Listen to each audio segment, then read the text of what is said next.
விஜய் பிரபாகர் அவர்கள் வல்லவர், திறமையானவர், படித்தவர், பண்பாளர். அவ்வளவு பெரிய சீன்லாம் இல்ல. நீ யாரு அந்த சீட்டை தீர்மானம் பண்ண? நான் சொல்ற சீட் உன்னால கொடுக்க முடியலனா உன் சீட் ஒவ்வொரு தொகுதியிலும் பறிக்கப்படும். அவர் பேசுகின்ற பொழுது அவருடைய தந்தை எப்படி வளர்த்தார் என்பதை இங்கே தெளிவுபடுத்தியிருக்கின்றார். என்ன எடப்பாடி எடப்பாடி எடப்பாடி என்ன எடப்பாடியின் முதல்வரா நீங்க? கேக்குறேன், இந்த வாட்டி அந்த எடப்பாடி தொகுதியில நீங்க மண்ணை கவ்வதான் போறீங்க. வளர்க்கின்ற எப்படி வளர்க்கின்றார்களோ அப்படித்தான் அவருடைய வாழ்க்கை அமையும். எங்க தலைமை சரியில்லை நீங்க சொல்லாதீங்க, உங்க தலைமை சரியில்லை.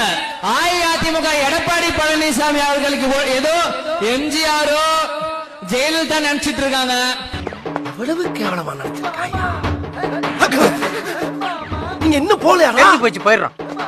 அப்படி ஒரு நல்ல மகனை மறைந்த மரியாதைக்குரிய கேப்டன் அவர்கள் வளர்த்து உங்களிடம் தந்திருக்கின்றார், நம்மிடம் தந்திருக்கின்றார்.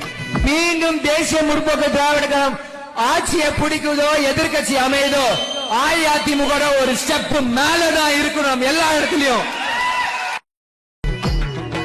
உங்களுக்காக உழைக்க இங்கே வந்திருக்கின்றார். இளமையானவர், துடிப்பானவர். ஊழல் செஞ்சு இந்த எலெக்ஷனுக்கு அப்புறம்